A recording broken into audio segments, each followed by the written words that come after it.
ఎన్నికల వేళ మరొకసారి ఏపీలో కుల రాజకీయాలు జోరందుకున్నాయి. ఇప్పుడు ఆపరేషన్ బీసీ అంటూ అన్ని రాజకీయ పార్టీలు సిద్ధమవుతున్నాయి.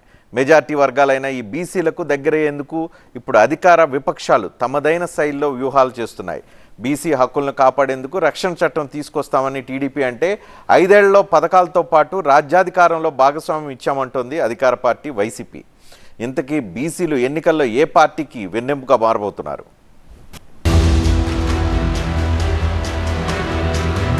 ఏపీలో ఆపరేషన్ బీసీ ఒకరిది జై హో బీసీ నినాదం, మరొకరిది బీసీ సాధికారికత విధానం. రాష్ట్రంలో అత్యధికంగా ఉన్న బీసీ వర్గాలను ఆకట్టుకోవడానికి ప్రధాన పార్టీలు వైసీపీ, టీడీపీలు రంగంలోకి దిగాయి. ఇప్పటికే జై హో బీసీ అంటూ ప్రతిపక్ష టీడీపీ సభలు పెట్టి వారిని ఆకట్టుకునే ప్రయత్నం చేసింది. అధికారంలోకి వస్తే రిజర్వేషన్లు కూడా ఇస్తామంటోంది. కఠిన చట్టాలు తీసుకొచ్చి మరీ వారికి రక్షణ కల్పిస్తామంటోంది.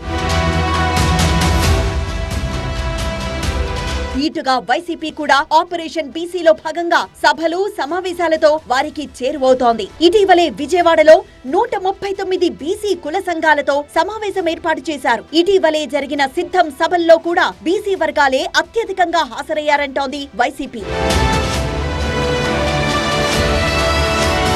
బీసీలంటే బ్యాక్వర్డ్ కాస్ట్ కాదు, బ్యాక్ బోన్ అంటూ సీఎం జగన్మోహన్ రెడ్డి వెనకబడిన కులాలకు అండగా ఉంటామని భరోసానిస్తున్నారు. ప్రభుత్వం అమలు చేస్తున్న పథకాల్లో సగం వారికే దక్కుతున్నాయన్నారు సీఎం జగన్. ఒకప్పుడు తమ హక్కులపై నిలదీస్తే తోకలు కత్తిరిస్తామన్న చరిత్ర టీడీపీకుంటే పదవుల్లో పెద్దపీట వేసి ఆచరణలో చూపించిన ఘనత తమకే దక్కుతుందన్నారు సీఎం. బీసీల తోకలు కత్తిరిస్తా కబడ్దారని కూడా బాబు ఈ రాష్ట్ర రాజకీయాలలో బీసీలంతా తనకు గుణపాఠం చెబుతారన్న భయం కూడా లేకుండా అలాగే ఉండగలుగుతా ఉన్నాడు అనంటే ఇంతకన్నా దారుణం ఎక్కడైనా ఉంటుందా అని ఆలోచన చేయమని అడుగుతా ఉన్నా.